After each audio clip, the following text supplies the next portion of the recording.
యవ్వన కాలంలో చాలా వరకు శోధనలు వస్తాయి. అంత సాఫీగా యవ్వన జీవితం అనేది సాగదు. అది ఎవ్వరి జీవితం అయినా సరే. ఈవెన్ ప్రభు అయిన యేసుక్రీస్తు వారి జీవితంలో కూడా ఆయన కొన్ని శోధనలు గుండానే వెళ్ళిండు. ఒకవేళ ఆయన శోధన గుండా వెళ్ళి ఉండకపోతే, ఆయన శోధనలు అన్నింటినీ ఆయన జయించి ఉండకపోతే ఆయన ఈరోజు మనకు మాదిరి కాదు. ఆయన అన్నింటినీ జయించిండు, కానీ శోధన గుండా వెళ్ళిండు. కానీ ఏ దగ్గర కూడా అతను పడిపోలేదు. ఎందుకంటే ఆయన శోధన గుండెలు వెళ్ళిండు. ఆ వెళ్ళిండు కాబట్టి ఆయన మనకు రుజువు అయి ఉన్నాడు. నేను దీన్ని ఎదుర్కొని వచ్చాను కాబట్టి మీరు కూడా ఎదుర్కొంటారు అనే మాటను మనకు తెలియజేసింది.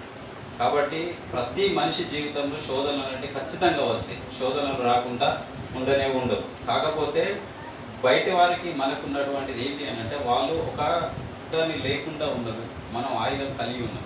ఆ ఆయుధం ఏంటిది అని అంటే వాక్యం మనకిచ్చినటువంటి, మనకున్నటువంటి దాని ద్వారా మనకు వచ్చే శోధనలన్నింటినీ కూడా మనం గెలిచే వారంగా ఉండాలి.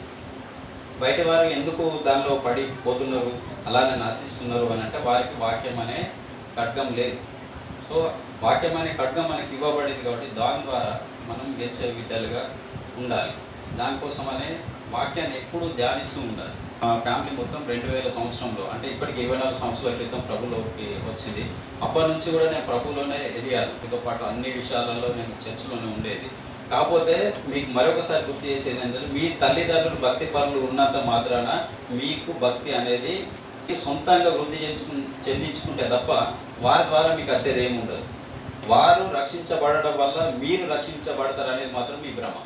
మా అమ్మ 3 రోజులు ఉపవాసం ఉంటుంది, మా నాన్న 3 రోజులు ఉపవాసం ఉంచి మా కోసం ప్రార్థన చేస్తారు అని అంటే అది వారి బాధ్యత, అంతే తప్ప మీరు రక్షించబడదు. మీరు ఎప్పుడు రక్షించబడతారు అని అంటే, నువ్వు పాపి అని ఎప్పుడైతే తెలుసుకుంటావో, అది ప్రభునందు నా పాపాలు కడగబడతాయని ప్రభునందు ఎప్పుడు విశ్వసిస్తావో అప్పుడు మాత్రమే మీ పాపాలు కడగబడి మీరు రక్షించబడతారు తప్ప మీ అమ్మ నాన్నల నుంచి మీకు రక్షణ రానే రాదు. మీ అమ్మ నాన్న సంపాదించిన ఆస్తి మీకు అత్తది కావచ్చు, కానీ మీ అమ్మ నాన్న సంపాదించుకున్న రక్షణ మాత్రం మీకు రాదు. ఈ మాట మాత్రం క్లియర్గా పెట్టుకోండి. మా అమ్మ నాన్న ఎంతో భక్తిగా వాళ్ళు చర్చిలో ఎదిగి, నేను కూడా వారితో ఉన్నప్పుడు చాలా భక్తి ఎదిగిన. కానీ ఎప్పుడైతే కొంచెం యవ్వనం అనేది మన చేతికి వస్తుంది, ఫ్రీడమ్ వస్తుంది కదా, మనకు లిబర్టీ వస్తుంది. ఆ లిబర్టీ వచ్చిన తర్వాత మన సొంత ఆలోచనలు వస్తాయి. ఆ సొంత ఆలోచన నుంచి నేను డైవర్ట్ అయ్యాను ఫ్యామిలీ నుంచి. అంటే చర్చికి వెళ్ళేది, ఈ పెద్ద వేషధారణ ఏంటంటే నేను ఖచ్చితంగా చర్చికి వెళ్ళేది, కానీ చేసే పనులన్నీ చేసేది. మన క్రైస్తవ కుటుంబంలో ఉన్నాం కదా, మనం ఏం తప్పులు చేయకుండా ఉంటాం అనేది ఉండదు. క్రైస్తవ కుటుంబంలో ఉన్న అనేక మంది అనేక పాపాలు చేస్తారు, అది మనందరికీ కూడా తెలుసు. కాబట్టి నేను కూడా నా జీవితంలో 10th అయిపోయిన తర్వాత, ఇంటర్ అయిపోయిన తర్వాత అప్పటి వరకు టాపర్గా నిలిచాను. దాని తర్వాత నుంచి కొద్దిగా డైవర్ట్ అయ్యి నేను లోకానికి అట్రాక్ట్ అయ్యాను. దాని ద్వారా చాలా ప్రాబ్లమ్స్ ఫేస్ చేశాను. ఒక టైంలో మరణం వరకు వెళ్ళిన. ఆ మరణం వరకు వెళ్ళిన తర్వాత దేవుడు నాతో మాట్లాడిన మాట, మా సంఘ కాపాయి దేవుడు మార్గ గారు ఒకరోజు నాతో కూర్చొని మాట చెప్పాడు, బ్రదర్ మీరు ఎంత చదువుకున్నా, మీరు ఎంత గొప్ప అయినా అయి ఉండొచ్చు, కానీ మొట్టమొదటి మీరు గుర్తుంచుకోవాల్సిన విషయం ఏంటంటే మీరు ఒక పాపి. ఇది గుర్తుంచుకోండి. ఆ పాపానికి పశ్చాత్తాప పడితే ప్రభునందు మీరు మోకరించి, ప్రభువా నా పాపాలు క్షమించు, మీరు నా కోసమే సిలువలో బలి అయ్యారు, సో దాని అందు నేను సంపూర్ణంగా విశ్వాసం ఉంచుతున్నాను, నా విశ్వాసం ద్వారా మీరు చేసినటువంటి ఆ ప్రాణ త్యాగాల వల్ల మీరు తిరిగి లేచిన దాన్ని బట్టి నాకు రక్షణ వస్తుందని మీరు ఎప్పుడైతే నువ్వు విశ్వసిస్తావో అప్పుడు నీ జీవితం బాగుపడుతుంది బ్రదర్ అని చెప్పి ఆయన ఎప్పుడైతే ఆ మాట అయిపోయిందో, ఆ మాటను పట్టుకొని నేను అదే లోపల ప్రార్థిస్తూ, ప్రభువా నేను మీకు వ్యతిరేకంగా అనేకమైన పాపాలు చేశాను, ఆ పాపాలన్నిటి నుంచి వెళ్ళి నన్ను రక్షించు ప్రభువా, నన్ను నా పాపాలన్నీ కడుగు ప్రభువా అని చెప్పి నేను ప్రార్థించినప్పటి నుంచి వెళ్ళి నా లోపల రక్షణ వచ్చింది. ఆ రక్షణ నిశ్చయితగా మారింది. అదే రక్షణ లోపల నేను స్థిరపడ్డాను. అక్కడి నుండి కొద్ది కొద్దిగా ప్రభువులో ఎదుగుతూ ఆయన కొన్ని సంఘానికి కానీ అసహ్యం చేయడం, అక్కడికి వెళ్ళి వాక్య పరిచర్య చేయడం అని, తర్వాత యవనస్తుల పరిచర్యలో వాడబడడం కానీ ఇవన్నీ ఆయన నేర్పించాడు. సో దాని ద్వారా ఈరోజు నేను ఈ స్థితిలో నిలబడ్డాను. ఇదంతా ఒక్క రోజులు అయింది మాత్రం కాదు, ఒక్క నైట్ ప్రార్థన చేస్తే వచ్చింది కాదు. దీని వెనుక చాలా శ్రమ ఉన్నది. దేవునిలో కూడా నేను ఏడ్చిన కన్నీళ్ళు ఉన్నాయి, దేవుడు నాకు ఇచ్చినటువంటి కృప ఉన్నది. సో ఇవన్నీ ప్రతి ఒక్కరి జీవితంలో దేవుడు ఖచ్చితంగా అనుగ్రహిస్తాడు. కానీ ఈ దేవుడు ఆ కృప చూపించే మధ్యలో, నువ్వు ప్రభువుకు వెళ్ళే మధ్యలో ఏదన్నా కొంచెం వ్యత్యాసం ఎక్కువ అయినప్పుడు నువ్వు కంప్లీట్గానే చనిపోవడానికి అవకాశం ఉంది. దేవుడు అందరికీ అవకాశం ఇచ్చింది, కానీ అందరికీ యూటిలైజ్ అవ్వచ్చు, అవ్వకపోవచ్చు. అనేక మంది క్రైస్తవులల్లో పాపాలు చేస్తూ ప్రభు దగ్గరికి వెళ్ళి పశ్చాత్తాప పడదాం అనే లోపల చనిపోయిన వారు అనేకులు ఉన్నారు. సో అటువంటి వారి మధ్యలో మీరు ఉండాలి. దగ్గర ఇట్లా సాక్ష్యం పంచుకున్న తర్వాత ఒక అబ్బాయి చెప్పిండు, అన్న మీరు అన్నీ చేసారు కదా అన్న, అన్నీ చేసిన తర్వాత మీరు ప్రభులోకి వచ్చింది కదా, నేను కూడా అన్నీ అయిపోయిన తర్వాత ప్రభులోకి వస్తాను. సో నెగిటివిటీ అనేది తీసుకోవాలి. నాకు దేవుడు టైం ఇచ్చిండు కాబట్టి నేను ఈరోజు నిలబడాను. అది టైం ఇవ్వకపోతే మీ దేశం అనేవాడు కనిపించేవాడు కదా. సో అందరికీ దేవుడు టైం ఇస్తాడా ఇవ్వడా అనేది అది ఆయన చిత్తానికి సంబంధించింది. కాకపోతే మీరు దీన్ని బేర్ చేసుకొని నువ్వు బ్రతికేసినావు కదన్నా మేము కూడా పాపాలు చేస్తే బ్రతికేస్తాం అనుకోవడం మాత్రం కరెక్ట్ కాదు. కాబట్టి మీరు ఈ విషయాలన్నింటినీ గమనించాలి.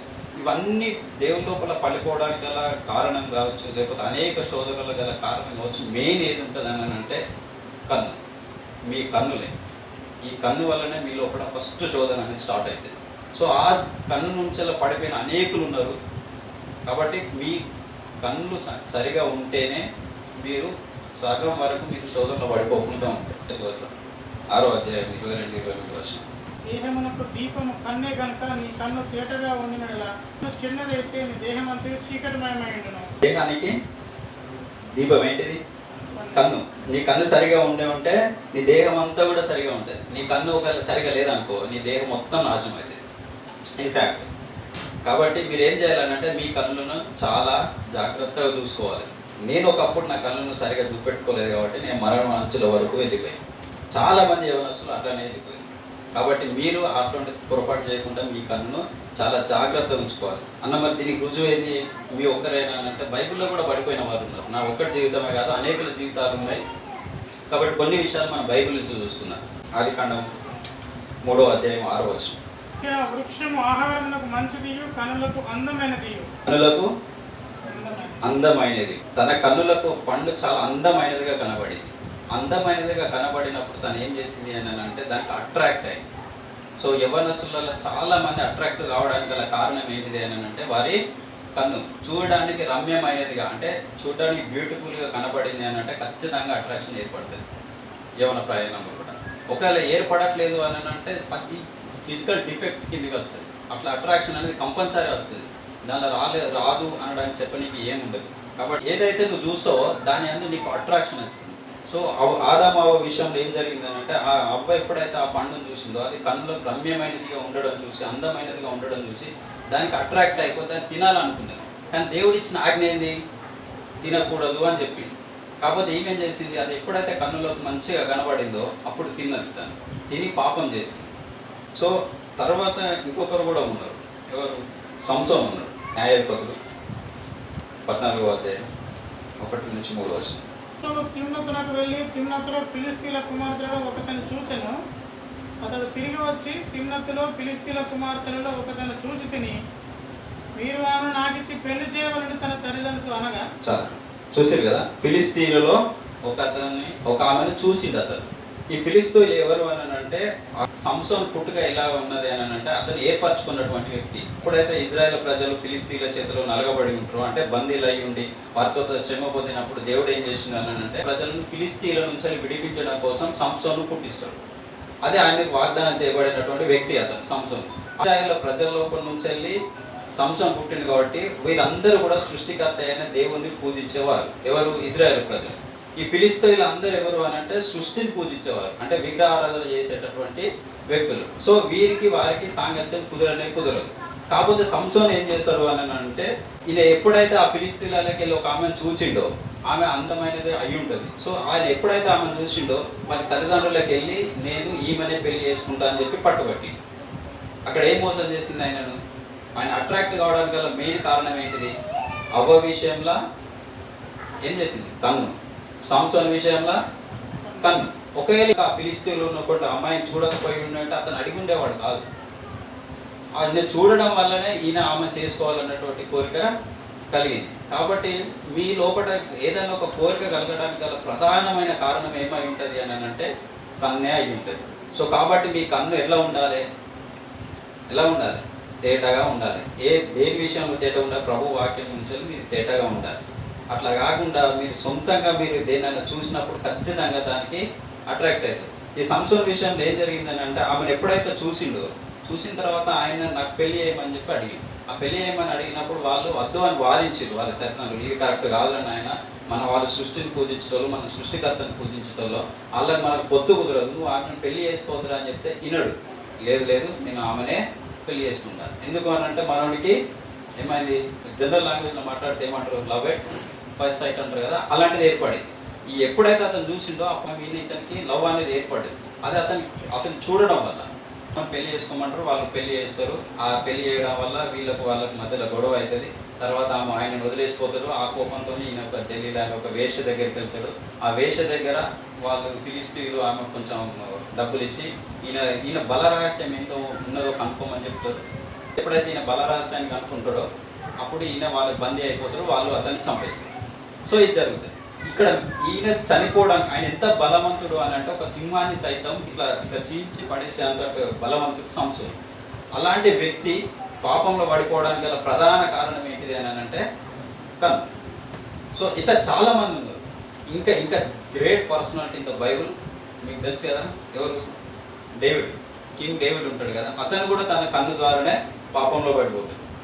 2 సమూయేలు 11వ అధ్యాయం 2 వసంతకాలమున రాజులు యుద్ధమునకు బయలుదేరు సమయమున దావీదు యోవాబును అతని వారిని ఇశ్రాయేలు సంహరించి రబ్బా పట్టణమును ముట్టడి చేసిరి. అయితే దావీదు యెరూషలేము నందు నిలిచాను. ఒకానొక దినమున పొద్దునూపు వేళ దావీదు పడక మీద నుండి లేచి రాజనగరి మిద్దె మీద నడుపుచు పైనుండి చూస్తుండగా స్నానం చేయి ఒక స్త్రీ కనబడింది. ఆయన ఏం చేస్తాడు అన్నట్టు ఒక సాయంత్రం టైంలో ఆయన మిద్దె మీద నుంచి నడుచుకుంటూ వెళ్ళినప్పుడు ఒక స్నానం చేస్తున్నటువంటి స్త్రీ కనబడాడు. ఆమె ఎట్లుంటుంది అంటే బహు సౌందర్యవతి అని చెప్పి బైబిల్లో రాయబడింది. ఈయన కూడా దేని ద్వారా పాపంలో పడిపోయాడు? చూడడం వల్ల. సో నీ కన్ను సరిగా లేకపోతే నువ్వు ఖచ్చితంగా పాపంలో పడిపోతావు. ఈ డేవిడ్ విషయంలో ఏం చేస్తాడు అని అంటే ఆమెను ఎప్పుడైతే చూస్తాడో అలా చూసినప్పుడు ఇతనికి అంత కోరిక కలిగి ఆమెతోనే అతను పాపం చేస్తాడు. ఆ పాపాన్ని కప్పిపుచ్చుకోవడం కోసం ఆమె పెళ్ళి అయి ఉంటుంది. అప్పటికే ఉరియా అని అతని హస్బెండ్ ఉంటాడు, ఆయనను కూడా చంపిస్తాడు. సో ఈయన చేసిన పాపం ఆమెతోని పాపం చేయడమే కాకుండా వాళ్ళ భర్తను కూడా ఈయన చంపిస్తాడు. ఎవరు? డేవిడ్. సో అతను చంపేయడానికి కానీ ఆమెతో పాపం చేయడానికి గల కారణం ఏంటిది? ఈయన అతన్ని చూడడం. కాబట్టి మనం ఏం చేసినా కానీ మొట్టమొదటిగా శోధనలోకి ఎంటర్ అవ్వడానికి గల ప్రధాన కారణం ఏమై ఉంటుంది అని అంటే మన కన్నే. కాబట్టి మన కన్నును చాలా జాగ్రత్తగా ఉంచుకోవాలి. ఎస్పెషల్గా యంగ్ ఏజ్లో యవనస్తులుగా ఉన్న మీరు అయినా మేమైనా ఎవరమైనా మనం ఉంచుకోవాల్సింది ఏంటి అని అంటే మన కన్నును అతి జాగ్రత్తగా ఉంచుకోవాలి. కనబడింది కదా అని ఇష్టం వచ్చిందని చూడడం, సెల్ ఫోన్ ఉంది కదా చేతులు అని చెప్పి నీ ఇష్టం ఉన్న వీడియో చూస్తే అది ఎక్కడికి దారి తీస్తుంది అని అంటే పాపానికి దారి తీస్తుంది. ఆ పాపం ఎక్కడికి తీసుకుపోతుంది అంటే పతనానికి తీసుకుపోతుంది. అది చాలా భయంకరంగా ఉంటుంది. దావీదు విషయంలో గడ్డి తినిపించాడు దేవుడు. దావీదు యాక్చువల్గా హృదయానుసారుడు అని రాయబడి దేవునికి చాలా ఇష్టమైన వ్యక్తి. అట్లాంటి ఇష్టమైన వ్యక్తి అయినప్పటికీ కూడా దేవుడు ఒకసారి పాపం చేయగానే ఎన్నో చేసినావు కదా నా కోసం అని చెప్పి దేవుడు వదిలేయలేదు. ఇట్లా చాలామంది నాశనమైన వాళ్ళు ఉన్నారు కన్నును సరిగా పెట్టుకోకుండా. కాబట్టి ఏం జరుగుతుంది అని అంటే మీ కన్నును సరిగా పెట్టుకోకపోవడం వల్ల అది పాపానికి దారి తీస్తుంది. ఆ పాపం మీ పతనానికి దారి తీస్తుంది. ఈ 3 సందర్భాలలో మనం కొన్ని కారణాలు చూసుకోవాలి. ఏం కారణాలు అని అంటే వాళ్ళు చూసారు కదా, ఆ చూసడంతో పాటు వాళ్ళ ఆ పాపానికి కమిట్ అవ్వడానికంటే ముందు ఏం జరిగింది అనేది కూడా మనం చూడాలి. అవ్వ విషయంలో ఏం జరుగుతుంది తెలుసా? ఇది మీ లోపల కూడా మీరు చూడడం అనేది ఒక పాపం అయితే ఆ చూడడానికంటే ముందు కొన్ని విషయాల ద్వారా మీరు ప్రేరేపితం అవుతారు. ఏంటిది? ఇప్పుడు మీరు ఒక మొబైల్లో ఏదైనా వీడియో చూసిరు అనుకోండి, దాని ద్వారా మీరు పాపం చేస్తే దానికన్నా ముందు మీరు దేనికి ప్రేరేపిస్తుంది అని అంటే మీ లోపలికి ఆ మొబైల్ రావడం అనేది మీరు ఒక విధంగా మిమ్మల్ని ప్రేరేపించినట్టు అవుతుంది. కాబట్టి వీళ్ళ విషయాల్లో కూడా కొన్ని విషయాలు వారిని ప్రేరేపించి ఏ విషయాలు ప్రేరేపించినాయని మనం చూద్దాం. అవ్వ విషయంలో ఏం జరిగిందనేది చూద్దాం. అవ్వ ఏం చేస్తుంది అని అంటే తన ఆదామును అవ్వను దేవుడు క్రియేట్ చేసి ఆ ఏదైనా వనంలో ఉంచినప్పుడు వారిద్దరు మంచిగా ఉంటారు. అప్పుడు వారి దగ్గరికి సాతాను వస్తుంది. ఆ సాతాను వచ్చి వారితో ఇట్లా మాట్లాడుతుంది. అది కానీ 3వ అధ్యాయం 4వ వచనం. సర్పము మీరు చావనే చావరు. అయితే ఆ తోట మధ్య ఉన్న చెట్ల పొలముల గురించి దేవుడు మీరు చావకున్నట్లు వాటిని తినకూడదని వాటిని ముట్టకూడదని చెప్పినని సర్పంతో అన్నాడు. దేవుడైన యెహోవా చేసిన సమస్త భూజంతువులలో సర్పం యుక్తి గలదయ్యుండెను. అదే ఆ స్త్రీతో, ఇది నిజమా? ఈ తోట చెట్లలో దేని ఫలములను మీరు తినకూడదని దేవుడు చెప్పానా అని అడిగాను. అర్థమవుతుందా? అక్కడ సాతాను చేంజ్ చేసింది అని అంటే మీ చెట్టు పనులలో దేవుడు ఏదన్నా మీకు తినకూడదని చెప్పిందా అని చెప్పి ఆ స్త్రీతో మాట్లాడుతుంది. అప్పుడు ఈ స్త్రీ ఏం చేస్తుంది? లేదు, అన్ని తినమని చెప్పిండు కానీ కొన్ని పనులను దేవుడు తినకని చెప్పాడు కాబట్టి మేము వాటిని తినమని చెప్తుంది. అప్పుడు సాతాను చెప్తుంది, సర్పము మీరు చావనే చావరు, మీరు వాటిని తినమని మీ కన్నులు తెరవబడినాయో మీరు మంచి చెడ్లను ఎరిగిన వారే దేవతల వలె ఉందినని దేవునికి తెలియనని స్త్రీతో చెప్పగా, స్త్రీ ఏం చెప్పింది అంటే దేవుడు అది తినద్దు, అది తింటే మేము చచ్చిపోతామని చెప్పి దేవుడు మాకు చెప్పింది అని చెప్తే సర్పం ఏం చెప్తానంటే లేదు లేదు లేదు, మీరు అట్లా కాదు, మీరు అది తింటే చావనే చావరు, అది తినడం వల్ల మీరు ఏమవుతారట, దేవత వల్ల అవుతారట. అంటే దేవుడు అయితే ఎట్లా ఉన్నాడో మీరు కూడా ఆయనలాగా మారి మీ లోపల అనేక విషయాలు మీకు తెలియపరుస్తాయి కాబట్టి దేవుడు మిమ్మల్ని మోసం చేస్తుండు, కాబట్టి మీరు ఖచ్చితంగా తినండి అని చెప్పి. ఇక్కడ ఏం చెప్తుంది ఆ సాతాను అంటే మోసం చేస్తుంది. కానీ ఆ మోసాన్ని ఎవరి మీద పెడుతుందంటే దేవుడి మీదకి తీసుకొచ్చింది. దేవుడు మిమ్మల్ని మోసం చేస్తాను, మీరు అది తింటే చావరు, మీరు చాలా గొప్పలు అవుతారు, అందుకనే దేవుడు మీకు తినకని చెప్పిండు, దేవుడు మిమ్మల్ని మోసం చేస్తుండు అనే విషయాన్ని సర్పం మాట్లాడింది. కానీ ఒరిజినల్గా మనం గ్రహించుకోవాల్సింది ఏంటి అని అంటే సాతాను మోసం చేస్తాను, కానీ ఆ మోసాన్ని దేవుని మీద పెట్టింది. మీ జీవితంలో మీరు సరిగానే ఉంటారు, చాలా టైంలో సరిగానే ఉంటారు, కానీ సాతాను అవ్వ దగ్గరికి వచ్చినట్టే మీ దగ్గర కూడా ఒకడు వస్తాడు. ఎవరు? వాడు మీ స్నేహితుడు అయి ఉండొచ్చు, మీ కుటుంబ సభ్యుడు అయి ఉండొచ్చు, లేకపోతే ఇంకెవరైనా అయి ఉండొచ్చు. వాడు వచ్చి మిమ్మల్ని మోసం చేస్తాడు ఖచ్చితంగా. సో జాగ్రత్తగా ఉండాలి. ఇక్కడ సాతాను చేతిలో ఆమె ఎట్లా మోసపోయింది, దేవుని మాటను నమ్మకుండా సాతాను మాటను విని తను పాపం చేసింది. సో మీ జీవితంలో కూడా మీరు సరిగా ఉన్నప్పుడు కూడా దగ్గరికి ఒకడు వస్తాడు, వాడు ఖచ్చితంగా మిమ్మల్ని మోసం చేస్తాడు. అప్పుడు మీరు చేయాల్సిన పని ఏంటి అని అంటే వాడు చెప్పింది వినడం కాదు, దేవుడు చెప్పింది వినాలి. కాకపోతే మనకు ఉన్నటువంటి వీక్నెస్ కానీ మనకు ఉన్నటువంటి బ్యాడ్ లక్ ఏంటి అని అంటే దేవుని వాక్యాన్ని తప్ప మిగిలిన ఎవడు ఏం చెప్పినా అది మనకు ఉన్నటువంటి. బయట వచ్చే ఎవడన్నా అరే అది పోతే మంచిగా ఉంటుందిరా, అది తాగితే మంచిగా ఉంటుందిరా, వాళ్ళని చూస్తే మంచిగా అనిపిస్తారా, ఆ మాటలు నమ్ముతావు. అదేన్ని సేవించొద్దని చెప్పిన బైబిల్ మాట నువ్వు అసలుకే విను. ఎవరిని మోహపు చూపుతో చూడొద్దనే మాటను నువ్వు అసలుకే పట్టించుకో. అదేంటి ఆ మాటలన్నీ దేవుడు చెప్పినటువంటి మాటలు. అవ్వ కూడా అదే చేసింది, దేవుడు తినద్దు అని చెప్పిండు కానీ తిన్నది. అక్కడ దేవుని మాటను పక్కన ఎక్కింది, ఇక్కడ మనం కూడా అదే చేస్తాం. ఆ స్త్రీని అట్లా చూడొద్దురా అని అంటే నువ్వు అట్లనే చూస్తావు. దేవుడు చూడొద్దు అనే మాటను నువ్వు పక్కన పెడతావు, ఎవడో నీ స్నేహితులు అలా చూడరా బాగుంటుంది అనే మాటను నువ్వు చూస్తావు. సో కాబట్టి చాలా సిమిలారిటీస్ ఉంటాయి మన పూర్వం జరిగినవి కూడా ఇప్పుడు మన జీవితంలో జరిగేవి కూడా. సాతాను ఎలా అయితే అవ్వను మోసగించిందో నీ జీవితంలోకి వచ్చే ఒక పర్సన్ కూడా నువ్వు అవాయిడ్ చేస్తే, అది వాక్యం వెలుగులో నువ్వు అతన్ని ఎదురిస్తే నువ్వు నిలబడగలుగుతావు. లేకపోతే అవ్వ పాపం చేసినట్టు నువ్వు పాపం చేస్తావు. అవ్వ ఎలా అయితే దేవుని సన్నిధిలో నుంచి అంటే ఏదే వనం నుంచి వెలివేయబడిందో నువ్వు కూడా దేవుని సన్నిధి నుంచి వెలివేయబడుతుంది. మీకు దేవుని సన్నిధి అనగానే మీకు గుర్తు రావాల్సింది ఏంటి అని అంటే ఈ 4 గోడలు అయితే కాదు, బాగా గుర్తుపెట్టుకోండి. మీరు ఏదైనా పాపం చేస్తే అనకన్నా ఏదన్నా అనొచ్చు, అనకపోవచ్చు, నేను చర్చికి రానియచ్చు, రానకపోని, అది డజంట్ మ్యాటర్. కానీ దేవుడు మాత్రం ఆయన సన్నిధి నుంచి వెళ్ళి ఖచ్చితంగా మిమ్మల్ని బయటికి వెళ్ళరు. దేవుని సన్నిధి వెళ్ళిపోవడం అని అంటే ఏం తెలుసా, దేవుని తోడు దీని నుంచి వెళ్ళిపోతుంది. మనం శిలువ ధ్యానం చేసినప్పుడు మాట్లాడుకుంటాం కదా, ప్రభు నా చెయ్యి ఎందుకు విడిచినామని దేవుడు మాట్లాడతాడు. ఆయన విడిస్తే ఏమొస్తుంది, మరణం వచ్చింది. ప్రభు యేసుక్రీస్తుకు మరణం వచ్చింది. అప్పటి వరకు దేవుడు అతన్ని పట్టుకొనే ఉన్నాడు, అప్పుడు వదిలేయడం వల్ల అతనిలోకి మరణం వచ్చింది. సో నీ జీవితంలో దేవుని హస్తం ఎప్పుడైతే పోతుందో, దేవుని సన్నిధి నీకు తోడుగా ఉండడం ఎప్పుడైతే పోతుందో అప్పుడు నీ జీవితంలోకి మరణం వస్తుంది. అది ఫిజికల్గా అయి ఉండొచ్చు, స్పిరిచువల్గా అయి ఉండొచ్చు. చాలామంది జీవితాలలో ఇది స్పిరిచువల్గా మాట్లాడతారు. సో సన్నిధి నుంచి వెళ్ళలేరు కాబట్టి అన్యులలో కలిసిపోయిండు, వేరే దాంట్లోకి వెళ్తారు అనేది ఒకటి మాట్లాడతారు. కానీ చాలామంది జీవితంలో ఫిజికల్ డెత్ కూడా వస్తుంది. ఫిజికల్ డెత్ అంటే ఏంటి, లిటరల్గా చచ్చిపోతాం మనం. ఎన్నిసార్లు గద్దింపునకు లోబడిన వాడు ఏమవుతాడు, హఠాత్తుగా మరణం ఉంటుంది. అదే జరుగుతుంది. కాబట్టి పదే మీతో వాక్యం మాట్లాడుతూనే ఉంటుంది. ఇట్లాంటి కూడికలలో కావచ్చు, లేకపోతే సండే వచ్చినప్పుడు కానీ అనేక సందర్భాల్లో వాక్యం మాట్లాడుతుంది. కానీ మనం దాన్ని త్రోసి కూర్చే ఉంటే ఒకరోజు మనం ఖచ్చితంగా చచ్చిపోతాం. అది ఫిజికల్గా అయి ఉండొచ్చు, సమ్టైమ్స్ స్పిరిచువల్గా జరిగి ఉండొచ్చు. సో ఇక్కడ మనం చూసుకున్నాం కదా, కారణం ఏంటిది, మోసం చేయబడింది. ఎవరు మోసం చేయబడింది, అవ్వ సాతాను మాటల నుంచి మోసం చేయబడింది. సంసోన్ విషయంలో కూడా కొన్ని విషయాలు జరిగినాయి. ఆయన పాపం చేయడానికి గల ప్రధానమైన కారణాలు కూడా కొన్ని ఉన్నాయి. ఇక్కడ అవ్వ నువ్వు సర్పం మోసం చేస్తే, సంసోన్ విషయంలో ఏం జరిగింది అని అంటే న్యాయాధిపతులు 14:3-4 వచ్చింది.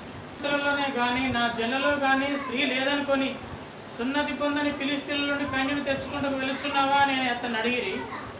అందుకు సాంసోను ఆమె నాకు ఇష్టమైనది కనుక ఆమెను నా కొరకు తెప్పించమని తన తండ్రితో చెప్పాను. ఇక్కడ చూసారు కదా, ఆమె నీ స్వజనులలో ఎవరైనా చేసుకోరా, మేము నీకు పెళ్లి చేస్తాం రా అని చెప్పి వాళ్ళ తల్లిదండ్రులు అన్నప్పుడు మనోడు వినడు, లేదు నాకు ఆమెనే కావాలి. అక్కడ ఏం కనబడుతుంది తెలుసా, అతి గారాభం కనబడుతుంది. మీ తల్లిదండ్రులు ఇద్దరం మీరు చేసే గారాభం కూడా కొన్నిసార్లు మీ పాపానికి దారి తీస్తుంది. మీరు ఏం చేస్తారు చెప్పన్నా, మొబైల్ నీకు కావాల్సిన నీ ఏజ్లో నీకు కావాల్సింది ఒక డబ్బా ఫోన్ నిజంగానే అవసరమైంది అనుకుందాం. నువ్వు కాలేజీకి పోవడానికి రావడానికి ఒక డబ్బా ఫీజు అవసరం అయినా యాక్చువల్గా మొబైల్ అవసరం లేదు కానీ కావాలి అని అనుకున్నావు. దానికి అవసరానికి సరిపడా నువ్వు తీసుకోవాలి, కానీ అట్లా కాకుండా నువ్వు అతి గారాబం చేసి నీకు ఏం కావాలని కోరుకుంటావు తెలుసా? ఎగ్జాంపుల్ చెప్తున్నా, మంచి స్మార్ట్ ఫోన్ కావాలంటున్నావు. స్మార్ట్ ఫోన్ కొన్నాక ఏం చేస్తావు? ఫేస్బుక్, ట్విట్టర్, ఇంకేముంటాయి, వాట్సాప్, ఇన్స్టాగ్రామ్, ఇలా ప్రతి దాన్ని నువ్వు దాన్ని ఇన్స్టాల్ చేసి దాన్ని వాడడం స్టార్ట్ చేస్తావు. దానిలో ఏమవుతుంది? ఏదో ఒకటి అన్నోన్ మెసేజ్ వస్తుంది, హాయ్ అని చెప్పి. ఎప్పుడు హాయ్ అని చెప్పినప్పుడు మనం సైలెంట్గా ఉంటామా? దానికి రిప్లై ఇస్తాం.